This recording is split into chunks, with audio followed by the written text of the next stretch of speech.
ओम सहना भवतु। बोलिए। ओम सहना भवतु सहनौ भुनक्तु सहनौ भुनक्तु सह वीर्यं करवावहै तेजस्विनावधीतमस्तु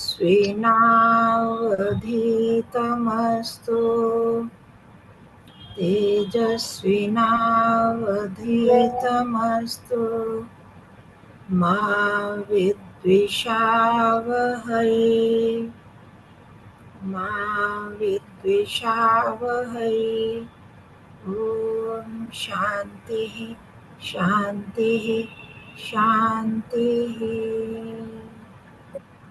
आप सभी को नमस्ते, सभी बच्चों को नमस्ते जी। तो हमने कल कहाँ तक किया था, याद है आप लोगों को? कोई एक बताएंगे?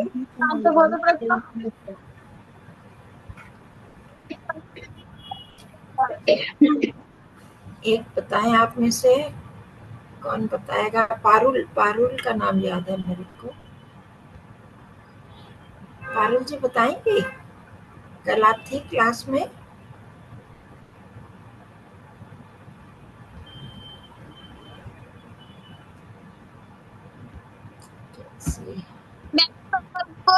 पॉइंट 5 तक हो गया था, 5 तक। अच्छा जी, कुछ पढ़ा आपने घर जाकर? आप लोगों को समझ में आया था? जी मैम। अच्छा, कुछ मुश्किल तो नहीं लगा? जी मैम। कठिन, कुछ डिफिकल्ट लगा था या ठीक लगा? डिफिकल्ट कुछ नहीं था। अच्छा, अच्छी बात है, शाबाश। तो आप इसको बड़े शौक से, अगर इंटरेस्ट से करेंगे तो इसमें आपको अच्छा लगेगा। जहाँ जी जहाँ मैम। थोड़ा मुश्किल होगा, आपको समझने में थोड़ी कठिनाई होगी, तो उसको मैं ओमिट कर दूंगी, उसको हटा देंगे हम, ठीक है? कल भी मैंने फुट नोट भी छोड़ दिए थे, स्व मंतव्य, मंतव्य प्रकाश भी छोड़ दिया था। ऐसे में जहाँ जहाँ पर ऐसे लगेगा वो पॉइंट भी हम, बिंदु भी छोड़ देंगे, तो आप घबराएं नहीं, ठीक है? चलो। Okay ma'am. हाँ, तो अब हम छठा करेंगे, 6 वाला, सत्य भाषण। मिल गया? सबने खोल लिया अपनी किताब? जी मैम। सत्य मैम। भाषण। Yes ma'am. सत्य का मतलब क्या होता है? कल भी हमने कहता है सत्य मतलब सच बोलने वाला, सत्य। यस सत्य मैम। भाषण मतलब बोलना। अब उसकी परिभाषा दी है महर्षि दयानंद जी ने। जैसा, हाँ जी, कुछ कह रहे हैं कोई? नो जिसने मैम। कुछ कहना हो अपना हैंड रेस करेंगे और दूसरे अपना म्यूट रखेंगे। जिसने कुछ बोलना है वो तो बोलेंगे, या मैं पूछूंगी तब आप बोलेंगे हैंड रेस करके, नहीं तो आप म्यूट रखना, इससे डिस्टरबेंस होती है, ठीक है? चलो, हम शुरू कर रहे हैं। जैसा कुछ अपने आत्मा में हो और असंभव आदि दोषों से रहित करके सदा वैसा ही बोले, उसको सत्य भाषण कहते हैं। कल भी हमने किया था, एक लाइन आई थी बीच में धर्म के बारे में, सत्य आचरण। सत्य आचरण किसको बोलते हैं? सत्य बोलना। और कैसे बोलना? सत्य जो भी हम जान रहे हैं, सत्य को जानना, मानना, वैसा ही अपने आचरण में लाना, उसको सत्य कहते हैं। यहाँ पर सत्य भाषण की बात हुई, सत्य बोलना। तो कैसा बोलना चाहिए? जैसा कुछ अपने आत्मा में हो। कल हमारी बात हुई थी, मैंने कहा था कि हमारे मन में कुछ और होता है, ऊपर से हम कुछ और बोलते हैं, तो गड़बड़ हो जाती है। तो आपने क्या करना है, जो हमारे मन में, आत्मा मतलब मन में जो भी है वैसा ही हमने बोलना है, उल्टा सीधा नहीं बोलना। तो असंभव आदि दोषों से जो कुछ हम बोलते हैं, और जो इम्पॉसिबल, असंभव किसको बोलते हैं? इम्पॉसिबल, जो हो ही नहीं सकता।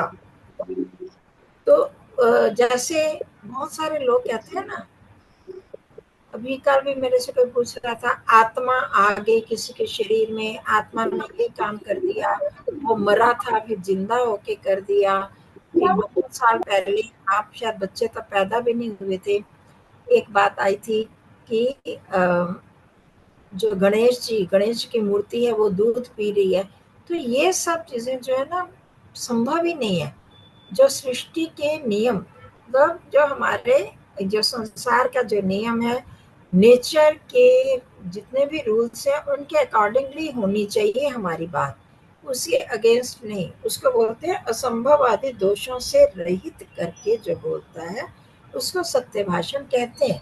बाद में लोगों ने जब उस पर एक्सपेरिमेंट किए, रिसर्च की, तो पता चला था कि उसमें कुछ ऐसे इंस्ट्रूमेंट लगाए गए और इस तरह से वहां पर साइंटिफिकली कुछ ऐसा पत्थर था कि जिसको वो सक कर लेता था।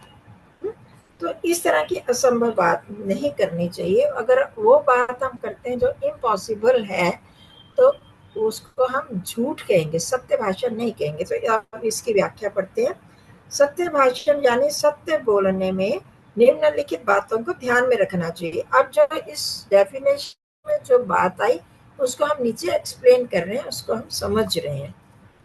जैसा अपने आत्मा में हो, अर्थात जैसा अपना ज्ञान और इच्छा हो, तथा जैसे अपने मन या चित्त में विचार या भाव हो, यानी जैसा मानते या जानते हैं तद अनुरूप वैसा ही बोलना।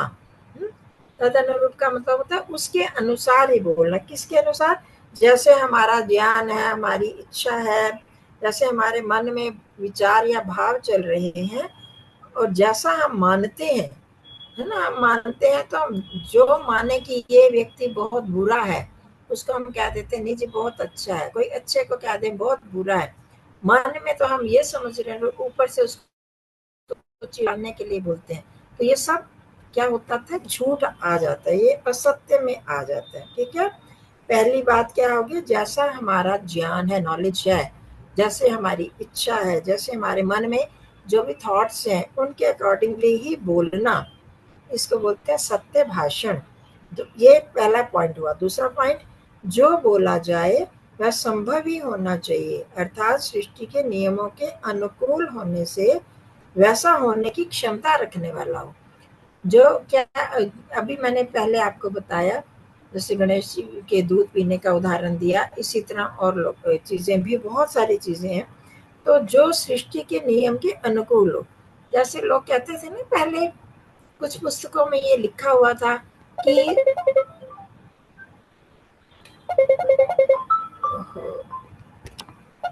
मिनट, एक मिनट जरा सविता जी, यहाँ मैं कुछ क्या करूं, फिर यहाँ पर हो नहीं रहा। तो जूम को जूम को आप इंस्टॉल करो, फिर उसके बाद करना। मैं ऐसा करती हूँ कि मैं आपको, आप ना ध्यान माने लिंक में ज्वाइन कर लो, मैं वो खोल देती हूँ, दूर रखती हूँ वो, ठीक है। आपको आवाज आ जाएगी, ठीक है। हाँ जी। तो ऐसा कोई भी काम जो सृष्टि के नियम के विरुद्ध हो जाए, मैं क्या एग्जांपल दे रही थी आपको कि कुछ लोग कहते थे कि ये जो सूर्य है वो पृथ्वी के चारों ओर चक्कर काटता है। तो पर ये ठीक है, सृष्टि के नियम के अनुकूल है या विरुद्ध है? सूर्य पृथ्वी के चारों ओर चक्कर काटता है बच्चों? सूर्य यस नहीं मैम। चक्कर काटता है या पृथ्वी नहीं सूर्य के चारों ओर चक्कर नो काटती है? मैम। हाँ, पृथ्वी काटती है ना सूर्य के चारों ओर चक्कर, यस मैम। लगाती है। हाँ जी। तो और फिर था कि पृथ्वी चपटी है, गोल नहीं है। तो अब हमें साइंटिस्ट लोगों ने रिसर्च करके क्या बताया कि पृथ्वी गोल है, चपटी नहीं है। तो वो सृष्टि के नियम के अनुकूल होगी। मैं सिर्फ आपको एग्जांपल दे रही हूँ समझने के लिए। इस तरह की बातें अगर हम करते हैं जो सृष्टि के नियम के अनुकूल नहीं है, उसके अगेंस्ट है, तो उसको झूठ बोलेंगे। और उसके जो फेवर में है, जो सृष्टि के नियमों के अनुसार जो बात होती है, उसको ही हम कहेंगे कि वो ही सत्य है। बहुत सारी बातें आजकल ऐसी चली हुई हैं कि ऐसे हो गया, वैसे हो गया, बहुत सारे उल्का पिंड गिरेंगे या प्रलय हो जाएगी, ये सारी चीजें जो गप्पे, जिसको हम गप बोलते हैं, गप्पबाजी, तो वो सब असत्य में आएगा। सत्य भाषण में वो होना चाहिए जो सृष्टि के अनुसार हो, इस संसार के जो नियम है, रूल्स है, रेगुलेशन है, उनके अनुसार होना चाहिए। कोई मैम वो कहे, सब मिथ्या भाषण में आएगा। हाँ जी, वो अगेंस्ट होगा तो वो सब मिथ्या भाषण में होगा। जैसे क्योंकि जैसे कोई कह दे कि मैंने ना एक इंसान के सींग देखे,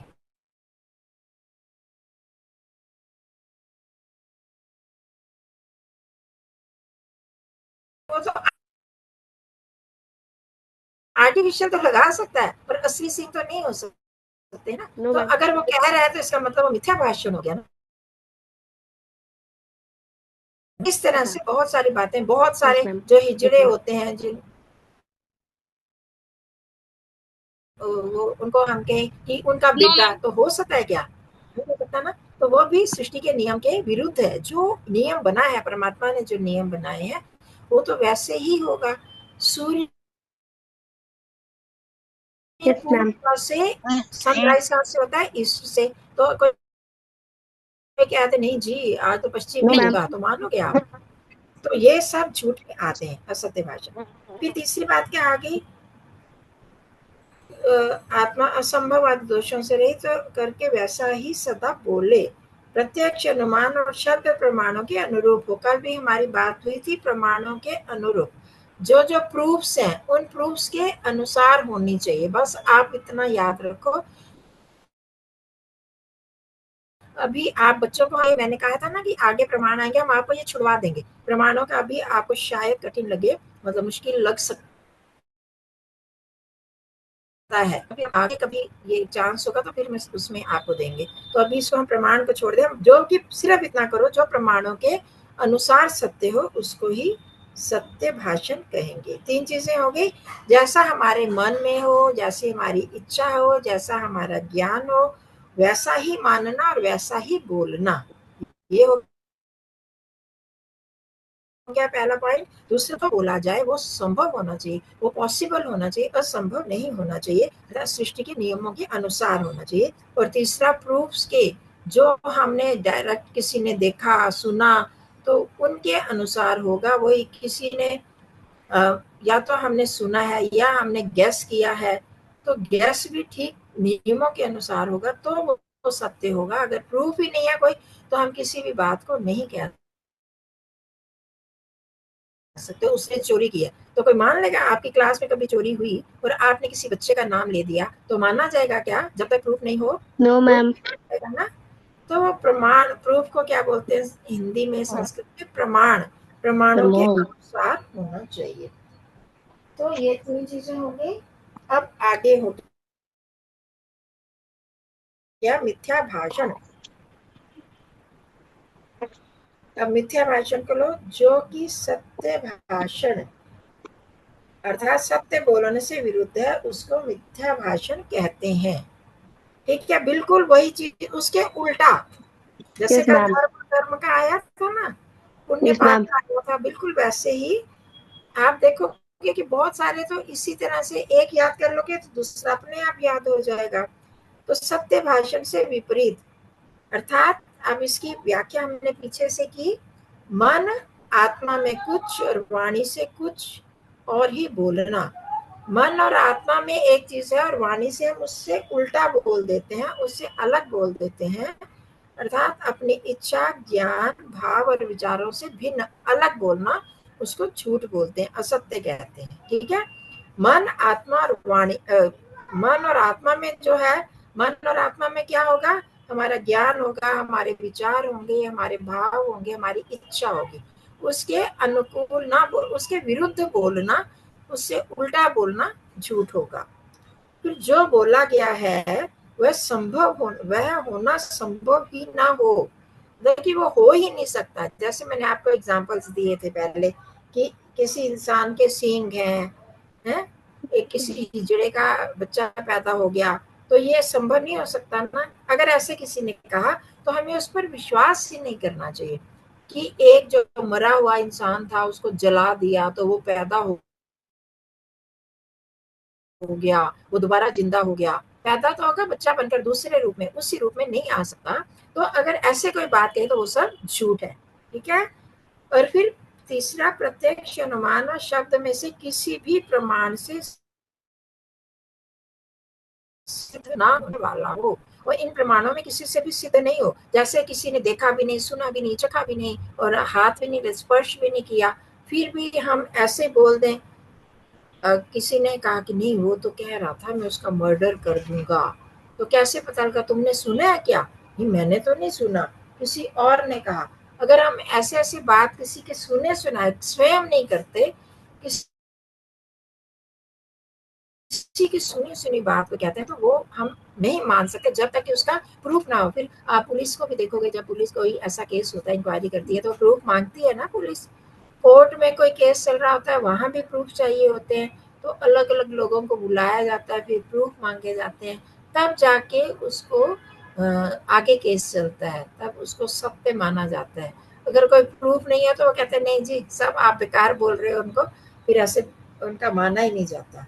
तो वही बात यहाँ पर है कि अगर जो प्रमाण से, प्रूफ से सत्य सिद्ध ना हो, उसको हम झूठ कहेंगे, असत्य बोलेंगे, ठीक है जी। चलो अब अगला, ये विश्वास और अविश्वास को आप छोड़ दीजिए, इसमें आप क्रॉस कर दीजिए इसको थोड़ा सा समझने में, क्योंकि हम जो विश्वास और अविश्वास समझते हैं वो अलग है, और जो दूसरे बड़े लोग हैं उनको हम फिर बाद में करवा देंगे। ये अभी बच्चों के लिए हम छोड़ देते हैं विश्वास और अविश्वास को। 8-9 को क्रॉस कर दे। अब 10वां, परलोक। परलोक की बात तो बहुत सुनी है आप लोगों ने, है परलोक शब्द सुना है? बच्चों को उत्तर दो। लोक, हाँ लोक परलोक करते हैं यस ना। मैम, मैम सुना तो है लेकिन मैम समझ में नहीं आता। हाँ उसको आप समझते हैं, ठीक है। अब क्या है, जिसमें इसी तरह से बहुत सारे शब्द होंगे, जो शब्दों का प्रयोग तो होता है परंतु हमें उसका अर्थ ही क्लियर नहीं होता, तो वो मैम हम समझ यहाँ में नहीं पर आता है। क्लियर करेंगे, ठीक है। Yes ma'am. ओके एक मैम। सेकंड।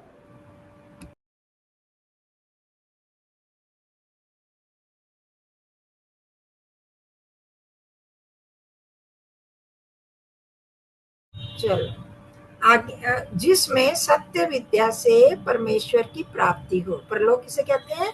जिसमें सत्य विद्या से परमेश्वर की प्राप्ति हो, और उस प्राप्ति से इस जन्म व पुनर्जन्म और मोक्ष में परम सुख प्राप्त होना है, उसको परलोक कहते हैं। अभी हम डिटेल में इसको समझेंगे।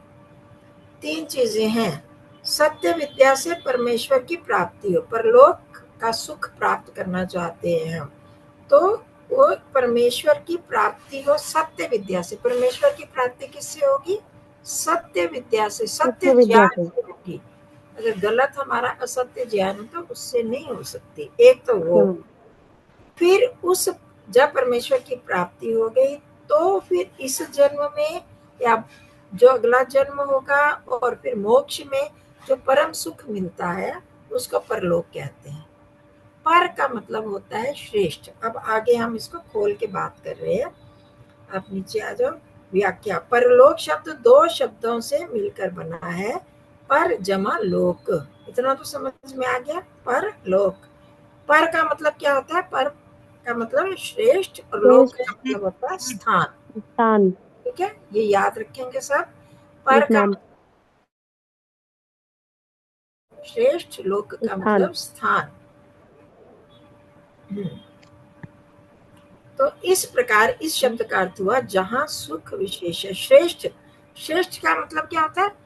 अच्छा। हम किसको कहेंगे श्रेष्ठ? मतलब जो सबसे अच्छा है ना? इतना अर्थ तो समझते हो ना श्रेष्ठ का? Yes ma'am. तो सबसे, हाँ सबसे अच्छा। तो सबसे अच्छे क्या चीज होती है? जहां पर खास विशेष हमें सुख मिलता है। तो छोटा मोटा सुख मिला उसको नहीं कहेंगे, जिसमें विशेष सुख मिलता है वो ही श्रेष्ठ है। तो जहाँ यस सुख मैम। विशेष है, यह सुख विशेष क्या है वह इसकी प्राप्ति कैसे होती है, यह संक्षेप में इस परिभाषा में ऋषि ने बताया है। ऊपर की परिभाषा में बहुत ही संक्षेप में, ब्रीफ में बताया। अब हम उसको डिटेल में नीचे देख रहे हैं। अब कैसे करना है, ये श्रेष्ठ सुख कैसे प्राप्त होगा? परलोक का मतलब जो श्रेष्ठ सुख है, वो। तो पहली बात क्या कैसे मिलेगा, उसमें एक प्रोसेस है, उस प्रोसेस को यहाँ बताया। सबसे पहले तो मनुष्य को सत्य विद्या प्राप्त करनी है, अर्थात सत्य या यथार्थ ज्ञान। सत्य विद्या क्या होती है? यथार्थ ज्ञान, जैसा जो चीज जैसी है उसको वैसा ही वैसा ही मानना, बोलना। रियल नॉलेज, समझे? Real knowledge yes ma'am. जो ठीक ठीक ज्ञान है। जैसे अभी मैंने कुछ एग्जाम्पल दिए थे, सत्य में भी वही चीज आ जाती है, यहाँ पर भी। तो यथार्थ ज्ञान कहाँ हमें कैसे होगा? यथार्थ ज्ञान, ठीक ठीक ज्ञान कैसे होगा? आगे बताया, यह यथार्थ ज्ञान वेदानुकूल आर्ष ग्रंथ पढ़ने व सुनने से ही प्राप्त होगा। देखो, बहुत सारे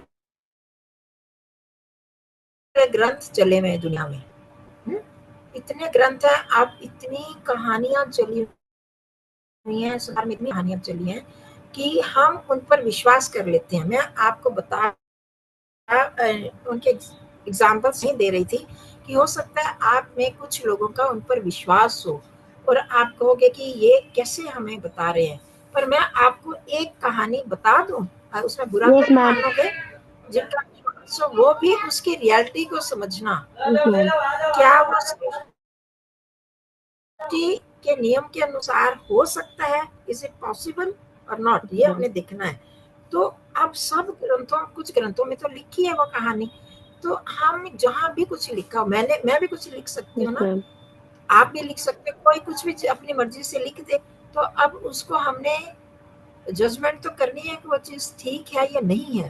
तो हम कैसे करेंगे उसको? हम, कुछ ग्रंथ हैं, वेद जो है उसमें कुछ गलत नहीं लिखा होगा, बशर्ते कि हम उसका अर्थ समझ पाए। तो अब जैसे एक पुराण है, पुराणों में एक कहानी लिखी है गणेश जी की। गणेश जी की कहानी शायद आप में से बहुत लोगों ने सुनी होगी, तो मैं कुछ ने नहीं सुनी होगी, कुछ ने सुनी है, तो मैं रिपीट करती हूँ। और फिर उसमें से आप निष्पक्ष होकर, कल हमने किया था ना, पक्षपात रहित होकर, बिना पार्शियलिटी के, अपने दिमाग से और साइंस के बेस पर सोच के बताना क्या वो ठीक है या नहीं। ठीक है? Okay ma'am. ओके हाँ। मैम। तो गणेश जी बहुत अच्छे इंसान थे, परंतु देवता थे, देवता के उनकी क्वालिटीज थी, परंतु उनको जैसे माना जाता है क्या वैसे पैदा हो सकते हैं बच्चों? सबसे पहले कहा गया था, गणेश की माता जी का क्या नाम था? गणेश जी की माता जी का क्या नाम था? पार्वती। पार्वती जी। हाँ, और पिताजी का नाम? महादेव। शिव, है ना, शिव जी। महादेव। अब क्या हुआ, महादेव कह दो, शिव कह दो, ठीक है। हाँ, तो मैं आपको कुछ भी भला बुरा नहीं कहूंगी, मैं सिर्फ एक कहानी बता रही हूँ, तो उसमें आप अपने आप सोच लेना ये ठीक है या गलत, ठीक हो सकती है या गलत है, ठीक है? तो हम किसी का भी अपोज नहीं कर रहे हैं बच्चों, गलत मत समझना। तो हम किसी को अपोज नहीं कर रहे, किसी का खंडन नहीं कर रहे, हम सिर्फ एक कहानी बता रहे हैं, उसमें आप सोच लेना। तो पार्वती जी जब नहाने लगी तो उन्होंने मैल, अपनी मैल सारी पहुंच पहुंच कर उससे एक पुतला बनाया था। एक पुतला बनाकर अपने शरीर की मैल से एक पुतला बना दिया, और उस पुतले को उन्होंने उसमें प्राण प्रतिष्ठा कर दी। कि कहीं भी जैसे आप लोग छोटे बच्चे क्ले से खेलते हैं ना, yes clay, ma'am. Clay yes से आप मैम। कुछ भी बना सकते हैं ना, कोई भी यस मैम। शेप बना सकते हैं। तो उन्होंने एक पुतले की, एक इंसान का पुतला जैसा उस वैसे शेप बना दी। तो क्या आप ये भी देख लेना क्या इतनी मैल हमारे शरीर से हो सकती है क्या? तो उन्होंने वो पुतला बनाया और उसमें प्राण प्रतिष्ठा कर दी, और कहने लगे, पहले जमाने में जैसे दरवाजे बंद नहीं कर सकते थे, लॉक नहीं कर सकते थे, तो वो नहाने लगे। उन्होंने कहा अपने, उसको ऐसे बेटे जैसा हो गया क्योंकि उन्होंने उसको बनाया है, तो उसको कहा कि देखना कि कोई भी अंदर ना आए।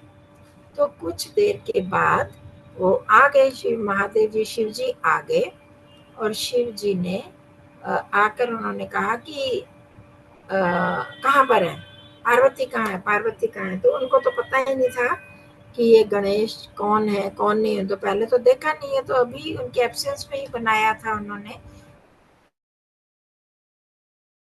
अब उसके बाद उन्होंने, उनको बहुत गुस्सा आया, वो जाने नहीं दे रहा था अंदर, नहीं वो नहा रही है नहीं जाना। तो जब वो नहीं जाने दे रहा था तो महादेव जी को गुस्सा आया और उन्होंने उनकी गर्दन काट दी। यही कहानी है ना? जी मैम। हाँ। मैम अब यस गर्दन काट दी, थोड़ी देर में पार्वती जी बाहर आई और उन्होंने कहा ये क्या किया आपने, ये तो मेरा पुत्र था, आपका पुत्र है ये तो उन्होंने कहा ये कहाँ से आया, तो उन्होंने बात बताई। तो ये उन्होंने फिर उसको मतलब गर्दन काट दी तो मर गया वो। अब उसके लिए उन्होंने उस पर हाथी की गर्दन लगा दी। तो आप इस पूरी कहानी को आप अपने आप सोचना, मैं यहाँ कुछ भी नहीं कह रही, तो क्या ये सारी चीजें पॉसिबल हो सकती हैं? ठीक है, ये आप अपने बात सोच के करना। तो जहां पर इस तरह की इम्पॉसिबल कहानियां लिखी हो, हमें उस प्रकार के ग्रंथों पर विश्वास करना चाहिए या नहीं। वहां पर हमें कोई भी चीज मिलेगी तो हम देख लें, उसको अपने दिमाग से सोच लें ये सच है या गलत है। ठीक है, मैं कुछ भी लिख दूं, आप कुछ भी लिख दें, तो हमें बिना उसके प्रूफ के हमें विश्वास नहीं करना है, इतना समझ लें। तो यह यथार्थ, तो ये जो हमें ज्ञान होना चाहिए जिसके अनुसार करने, वो कैसा ज्ञान होना चाहिए? वेद या वेद के अनुसार जो ग्रंथ लिखे हैं, जैसे हमारे साइंटिस्ट साइंस को बेस बनाकर जो ग्रंथ लिखे हैं, उनके अनुसार अगर हम चलते हैं तो वो सत्य होगा। आइंस्टाइन ने, बसु ने जो जो चीजें वो करी हैं, इन्वेंशन की है इन लोगों की, जो जो रिसर्च की, तो अब पृथ्वी गोल है या चपटी है, ये सब साइंटिस्ट लोगों ने इनका आविष्कार किया, तो वो इनको प्रूव भी किया है।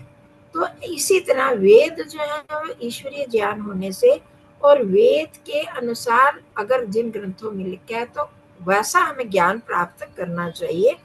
तो उस ज्ञान की, वो जो ज्ञान होगा वो यथार्थ या सत्य ज्ञान होगा। हम लोग वेद नहीं पढ़ सकते है ना, वेद थोड़ा कठिन है, तो वेद के अनुसार जो ग्रंथ है, जैसे गीता है, वेद के अनुसार जो उपनिषद है, ऐसे ग्रंथ पढ़ के हमें सच्चा ज्ञान मिल सकता है। अब दूसरा, पहला क्या है, हमें सत्य ज्ञान प्राप्त करना है। दूसरा क्या क्या होगा, क्या प्रोसेस है? सत्य विद्या से ही ईश्वर की प्राप्ति होगी। अगर हमारा ज्ञान सत्य है तो हम ईश्वर पा सकते हैं, अगर ज्ञान सत्य नहीं है तो ईश्वर की प्राप्ति नहीं कर सकते, क्योंकि सत्य ज्ञान से मनुष्य मानव अपने जीवन के वास्तविक उद्देश्य को जान जाता है और फिर उसकी प्राप्ति के लिए प्रयत्नशील होता है। अगर हमें अब पता ही नहीं है हम क्या है, जैसे आप लोगों ने कभी सुना है कि हम कौन है? मनुष्य तो कहे जाते हैं, तो क्या हम सचमुच मनुष्य हैं? और मनुष्य है तो ये क्या शरीर जो है वो ही मैं मनुष्य हूँ या कुछ और है हम? आप में से किसी ने सुना कभी? ये जो हम बाहर दिखाई देता है ढांचा, इसको हम मनुष्य के, मैं कहूंगी, या आपने कभी सुना आत्मा? हम क्या है? आत्मा है, शरीर नहीं है। इतना तो सुना होगा आपने। Yes ma'am. तो अब हम अगर ये अपने आप को शरीर ही मान लेते हैं तो फिर गड़बड़ हो जाती है ना। फिर हमारे जीवन का एम क्या होना चाहिए? आजकल हम लोग सभी, छोटे बड़े सभी, हम क्या अपने आप को समझे हुए हैं कि हम ये शरीर ही है केवल। तो शरीर की रक्षा के लिए हम अच्छा काम भी करते हैं, गलत काम भी करते हैं। Yes ma'am. तो हमें क्या सिखाया जाता है कि हम अच्छे काम करें, गलत काम नहीं करें। क्यों? क्यों अच्छे काम करें? क्योंकि नहीं तो हमें अगला जन्म गलत मिलेगा, हमें इंसान का जन्म नहीं मिलेगा, पशु बन जाएंगे, पक्षी बन जाएंगे। तो अगर हम सिर्फ शरीर ही है, शरीर तो नष्ट हो जाएगा, फिर तो हम क्या करेंगे? फिर हम और कुछ गलत करें, अच्छा करें, बुरा करें, कौन कुछ भी नहीं करने वाला दुनिया में, हमें कौन सजा देगा? तो अगर हमें ये भी नहीं पता कि ईश्वर है, वो सत्य ज्ञान नहीं है, तो भी हम अच्छे काम नहीं कर सकते। तो अच्छे काम करने के लिए, जीवन का अच्छा उद्देश्य बनाने के लिए हमें सत्य ज्ञान होना जरूरी है ना, कि हम आत्मा हैं, शरीर तो हमारा साधन है, तो शरीर के साथ मैं आत्मा भी हूँ। मैं मन भी, मेरे में मन भी है, हमें सबको एक साथ लेकर चलना पड़ेगा। ये सत्य ज्ञान होने पर ही हम अच्छे काम करते हैं। और अगर हमें ये हो कि ईश्वर नाम की कोई चीज ही नहीं है, हमें ये ज्ञान है कि ईश्वर कुछ भी नहीं होता, तो फिर हम तो सब चोरी करो, किसी को मार दो, तो आपको सजा ही नहीं मिलने वाली, तो फिर हम गलत काम करते रहेंगे ना, है ना। Yes, ma'am. इसलिए सत्य ज्ञान का होना जरूरी है। तो वो सत्य ज्ञान से ही हम आगे बढ़ सकते हैं, ईश्वर को प्राप्त कर सकते हैं। तो सबसे पहला स्टेप क्या है? सत्य ज्ञान प्राप्त करना। और वो कहाँ से मिलेगा? वेदों से, या वेदों के अनुसार जो ग्रंथ है उनको पढ़ने से। दूसरी बात कि सत्य विद्या से में ईश्वर की प्राप्ति होगी। कैसे? क्योंकि हमें पता चलेगा कि हमारा जीवन क्या है सत्य ज्ञान से, और फिर हम उस तरफ आगे बढ़ेंगे। तो हमें पता चल जाएगा मेरे जीवन का उद्देश्य क्या है, ईश्वर को पाना है या धन को पाना है। ठीक है, फिर वो इंसान ईश्वर को प्राप्त कर लेता है। क्योंकि ऊपर क्या लिखा है, सत्य जो परिभाषा है ऊपर देखो, जिसमें सत्य विद्या से परमेश्वर की प्राप्ति हो। तो सत्य विद्या और फिर उससे ही हम ईश्वर को प्राप्त कर सकते हैं। क्योंकि जो हम सुख चाहते हैं ना, आप सब चाहते हो ना आपको सुख मिले? कोई ऐसा है जो चाहता हो कि हमको दुख मिले? No, ma'am. तो जैसे हाँ बड़े हो गए और आगे हमारी अगर क्लासेस होंगी तो हम आपको बताएंगे कि जो सच्चा सुख है, पूरा सुख हमें वो तब मिलेगा जब हम ईश्वर को पा लेंगे। तो इसलिए ईश्वर को पाने की बात हुई है यहाँ पर। ठीक है, आप कहेंगे यहाँ से परमेश्वर की पाने की बात यहाँ कहाँ से आ गई? क्योंकि हम सब सुख पाना चाहते हैं। जो सच्चा सुख परमात्मा की प्राप्ति से होगा, और वो कैसे होगा? सत्य विद्या से, सत्य ज्ञान से होगा। दो चीजें हो गई। अब फिर जब परमात्मा की प्राप्ति हो जाएगी, ईश्वर को प्राप्त करके ही वह मनुष्य श्रेष्ठ या विशेष सुख को, जिसको परम आनंद कहते हैं, प्राप्त कर सकता है।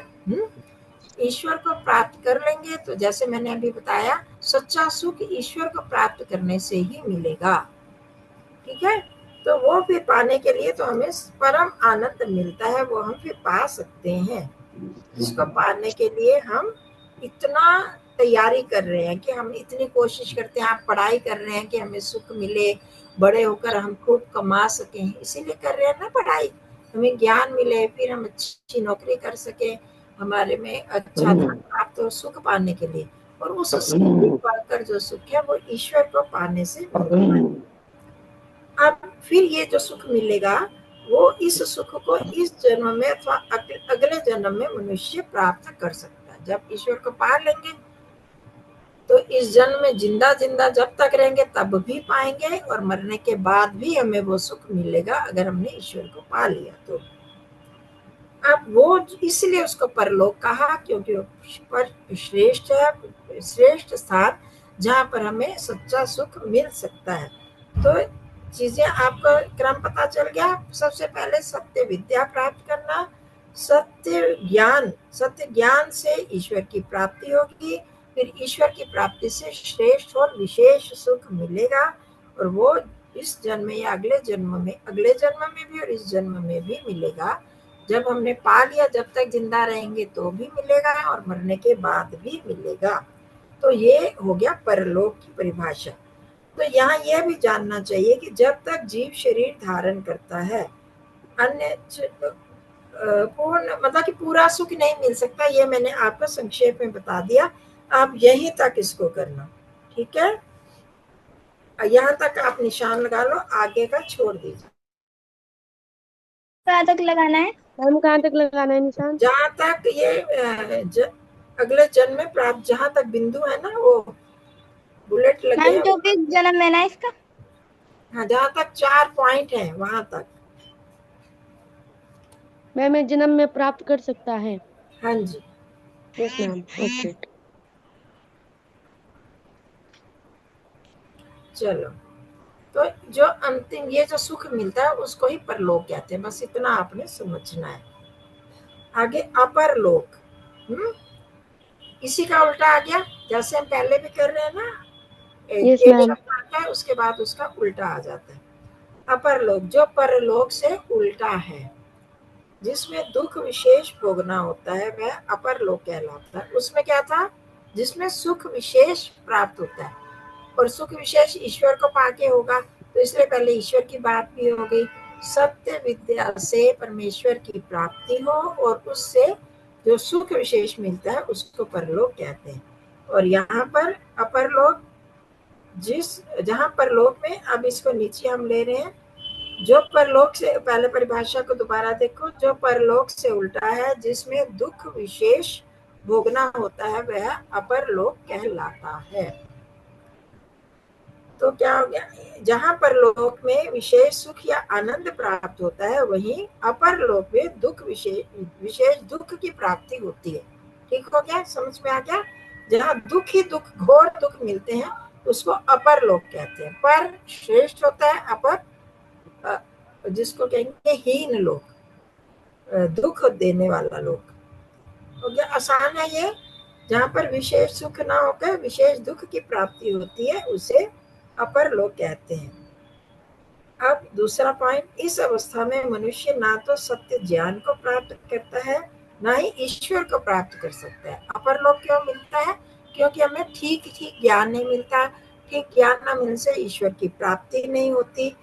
तो अज्ञानता के कारण जब तक नॉलेज नहीं होती तो मनुष्य दुखों में ही डूबा रहता है। तो ईश्वर की प्राप्ति और उससे मिलने वाला जो परम सुख है उसको पाना तो बहुत दूर की बात है। समझ गए।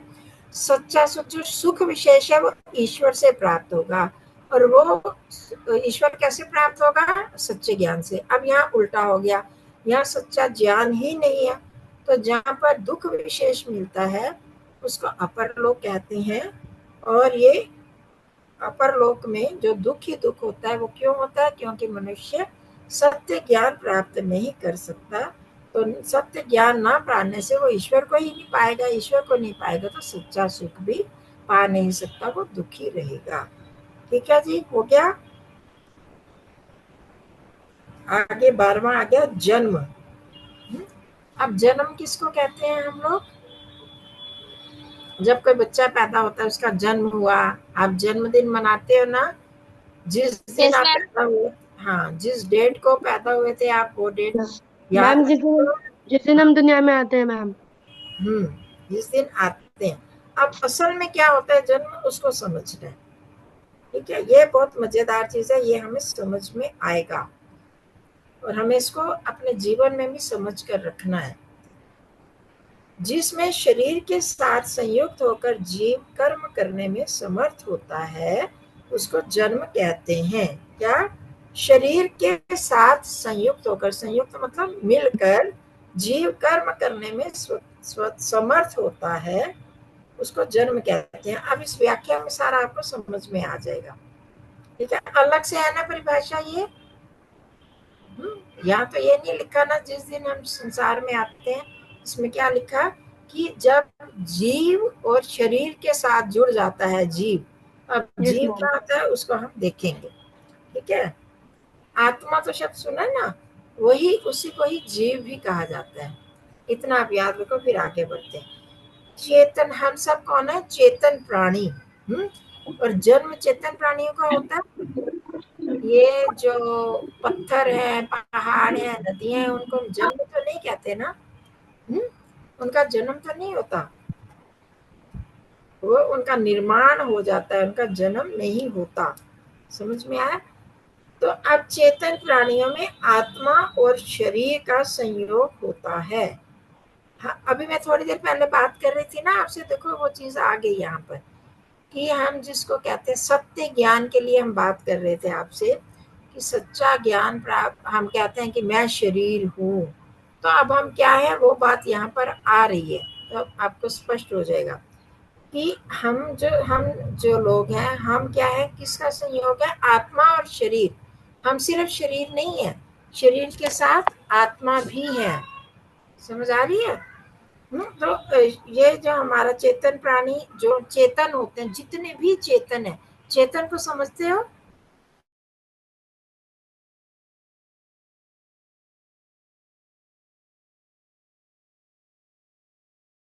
Made things.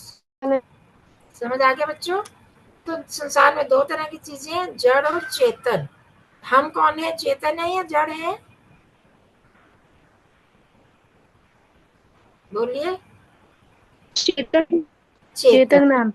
हाँ, तो अब हमारा ये शरीर तो हमको दिखाई देता है, तो हम किसका संयोग है, शरीर और आत्मा और शरीर का। और शरीर में भी दो तरह के शरीर होते हैं, यहाँ हमने ब्रैकेट में लिखा ना, स्थूल शरीर और सूक्ष्म शरीर। स्थूल शरीर जिसको फिजिकल बॉडी बोलते हो, जो हम दिखाई दे रहा है, जो मेरा शरीर दिखाई दे रहा है, ये क्या है, फिजिकल बॉडी। और एस्ट्रल बॉडी भी होती है, आपने सुना है, सटल बॉडी या एस्ट्रल बॉडी, सूक्ष्म शरीर। उसमें आता है, आपको मन बुद्धि का तो पता है ना। यस आपका ये शरीर है, इसमें मन, इस शरीर में कौन सा मन है, कोई दिख रहा है बाहर, किसी नो को मैम। दिखाई दे रहा है? नहीं ना। No ma'am. पर है तो सही ना मन, यस मैम। Yes ma'am. बुद्धि है कि नहीं, यस मैम। है ना। तो वो हमको यस दिखाई नहीं दे रही ना, वो है तो सही हमारे शरीर के अंदर है, उनको, और उसके साथ कुछ और चीजें भी, उसको हम कहते हैं सूक्ष्म शरीर। समझ आ गया? जो मन बुद्धि इत्यादि है वो है सूक्ष्म शरीर, उसी को एस्ट्रल बॉडी या सटल बॉडी बोलते हैं। आप लिख सकते हो, सूक्ष्म शरीर के साथ लिखते हो मन बुद्धि आदि। आदि इसलिए कि बहुत सारी और चीजें भी हैं, वो मैं आपको नहीं बता रही, क्योंकि आपको याद करना मुश्किल होगा। तो पर समझने के लिए हमें इतना तो पता है कि हम सिर्फ ये बॉडी नहीं है, इसके साथ शरीर में सूक्ष्म शरीर और स्थूल फिजिकल बॉडी और सटल बॉडी दोनों ही आती हैं। वो और आत्मा, ये सारे जब मिलते हैं तब एक हमारा जीवन बनता है, ये चेतन प्राणी बन जाते हैं। कंचन आ रही है। अच्छा, उनमें भी यही होता है। कंचन अच्छा, अब जो शरीर जड़ है और आत्मा चेतन है, समझ लिया। शरीर क्या है, ये हमारा शरीर क्या है, जड़ है, और आत्मा चेतन है। अब आप समझो, आपको लगेगा शरीर जड़ कैसे है, हम तो हिल डुल रहे हैं, सब काम कर रहे हैं, बोल रहे हैं। आप देखो, खिलौने देखे हैं आपने, बैटरी वाले खिलौने? Yes ma'am. हाँ, तो अब खिलौनों में अगर बैटरी ना हो तो कुत्ते का खिलौना देखा होगा, वो भौंकता है और जंप भी करता है। Yes ma'am. और तो छोड़ दीजिए, मोबाइल को तो देखा है ना। यस हाँ? मैम। मोबाइल जड़ है चेतन है? जड़। जड़। जड़। पर ये काम चेतन की तरह करता है, चेतन की तरह काम करता है ना। हम इससे यस जो भी मैम। काम यस करवाते हैं ना हम, यस मैम। तो कैसे करता है, जब तक इसमें बैटरी ना हो तो ये काम नहीं कर सकता, है ना। अगर चार्ज नहीं होगा तो ये डेड की तरह पड़ा रहेगा ना। Yes ma'am. Yes ma'am. ठीक है, बिल्कुल इसी तरह से हमारे शरीर, ये जो शरीर है ना, और ये खिलौने से तो आप समझ गए होंगे, वो खिलौना तब जंप करेगा, कुत्ते का खिलौना, या तब वो भौं भौं करता है जब उसमें बैटरी या चार्जिंग हो जाती है। तो बिल्कुल इसी तरह ये हमारा शरीर भी ये सारे काम कर रहा है, हम बोल भी रहे हैं, देख भी रहे हैं, सुन भी रहे हैं। तो असल में क्या होता है, इसके अंदर चेतन चीज है, वो चेतन है आत्मा। ठीक है, आपने डेड बॉडी देखी है? Yes ma'am. कम से कम पिक्चर्स में तो देखी होगी। तो डेड बॉडी में कोई भी मूवमेंट होती है? नहीं होती ना। No ma'am. नो मैम होती मैम। उसको जलाते हैं तो उसको दर्द होती है? No ma'am. नहीं होती। तो इसका मतलब, मैम जब उसके अंदर आत्मा ही नहीं होती। हाँ, इसलिए वो जड़ है। समझ गए ना आप जड़ का मतलब? Yes ma'am. अगर वो चेतन होता तो उसको दर्द भी होती, उठ के भागता भी, तो इसका मतलब शरीर तो जड़ है। क्योंकि जो चेतन चीज थी आत्मा, हमने क्या लिखा, शरीर जड़ जा सकता है। शरीर जड़ है, आत्मा चेतन है। तो अब जो है शरीरों का निर्माण, जितने भी शरीर है ना, में हम मनुष्यों का, पशुओं का, पक्षियों का, कीड़े मकोड़ों का, इनका निर्माण, इनको कौन बनाता है, परमात्मा।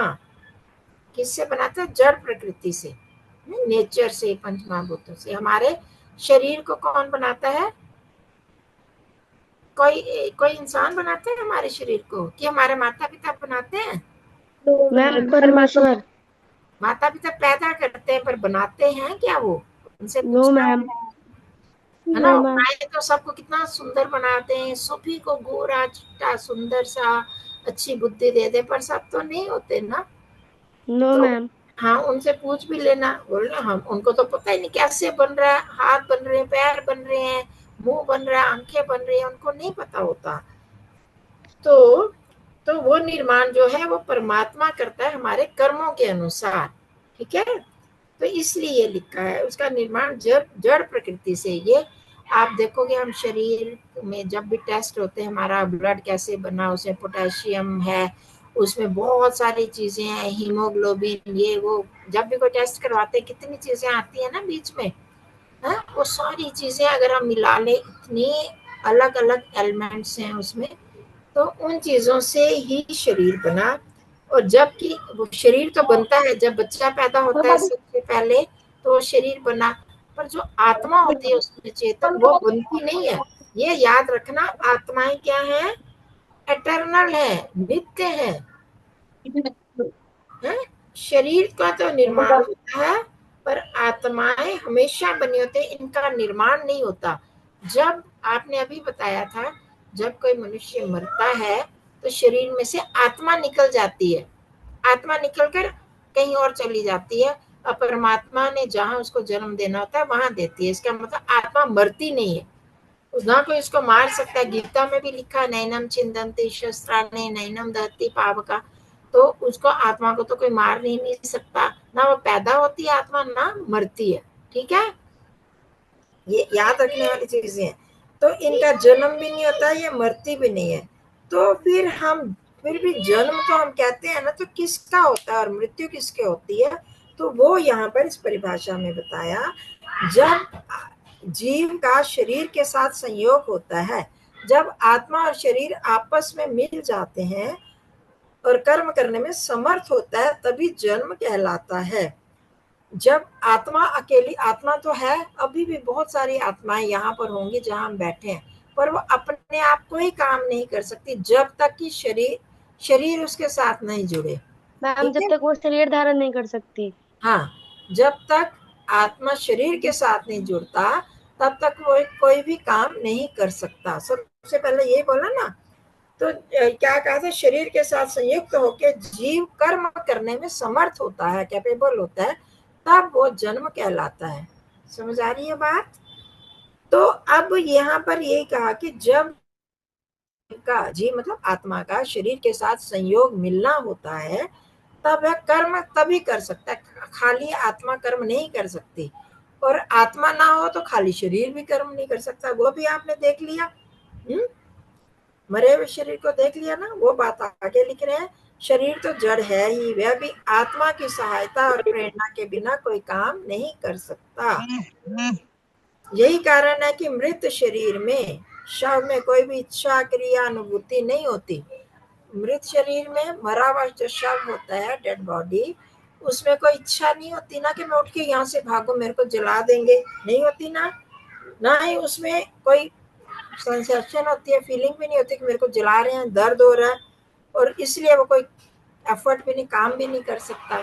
ये तीनों चीजें लिखी, इच्छा क्रिया और अनुभूति। इच्छा होती है डिजायर, उसमें कोई इच्छा नहीं होती, उसमें कोई क्रिया एफर्ट भी नहीं होता, और ना ही उसमें ज्ञान होता है डेड बॉडी में, क्योंकि वो जड़ है। अब तीसरी बात, जब तक जीव के साथ शरीर का संयोग रहता है, मतलब जब तक जीव और शरीर दोनों मिले रहते हैं, तभी तक वह ज्ञान इच्छा और क्रिया करने में समर्थ होता है, तभी वह कोई काम कर सकता है। आप यहाँ पर आए, आपने अपना जूम के साथ लिंक किया और आप ये क्लास कर रहे हो, और मैं बीच बीच में पूछती हूँ, तो जो बोलना चाहते हैं, जो चाहते हैं तभी बोलते हो ना, है ना। अगर आपकी इच्छा नहीं हो तो आप बोलोगे? बोलना एक नो का, मैम। और आपकी इच्छा ना हो तो नहीं जी, मैं नहीं बोलते, मेरा बोलने का मन नहीं है, या आपको आ नहीं रहा, वो ज्ञान नहीं हो रहा, तब भी नहीं आप बोलोगे। तो या आपने अपना मोबाइल ऑन करके इसको लिंक तभी करोगे जब आपकी इच्छा होगी करने की, आपको आता होगा तभी आप करोगे ना। तो ये तीनों चीजें मिली होती हैं। तो जब तभी हो सकता है जब शरीर में आत्मा होगी। तो शरीर में श्वसन मतलब सांस लेना, स्पंदन जो पैल्पेशन होती है, पलकों का झपकना तभी होता है जब उस वो जीवित होता है। जीवित जिंदा इंसान को, तो मरे हुए इंसान को हम क्यों मरा हुआ कहते हैं? क्योंकि उसकी ये पल्स नहीं चलती, वो सांस नहीं लेता, आंखें नहीं झपकता, तो उसको हम मरा हुआ कहते हैं। और वो ये सब करने में समर्थ ही नहीं है, कर ही नहीं सकता, क्योंकि उसमें आत्मा नहीं होती। आ गया समझ में? Yes ma'am. तो अतः यस मैम। हाँ, अब चौथी बात, जब वर्तमान शरीर के साथ ये सब चेष्टाएं आरंभ होती हैं तो इसे ही जन्म कहा जाता है। जब बच्चा जन्म लेता है तो आपको पता है, वो हिलता डुलता है, रोता है। अगर नहीं रोता तो उसको रुलाया जाता है। सुना है आप लोगों ने कभी? Yes ma'am. Yes ma'am. उसको मार के भी रुलाते हैं। मैम ये यस मैम। जिंदा है कि मरा हुआ है? क्योंकि जब वो एकदम अंदर से निकलता है तो उसमें कोई काम नहीं होता, मूवमेंट नहीं होती है, वो रो के ही पता चलता है उसका। यस ठीक है? मैम। तो अब वो जो क्रिया तब होती है, जब क्रिया होती है, रोने की क्रिया होगी, या फिर उसके बाद रोएगा और साथ में हाथ पैर भी हिलाएगा, तो हम कहते हैं कि उसका जन्म हुआ। ठीक है? तभी कहा जाता है ना जन्म हुआ उसका। है? तो अब समझ में आ गई सारी बात कि शरीर और आत्मा जब आपस में मिल जाते हैं तभी उसको ही जन्म कहते हैं।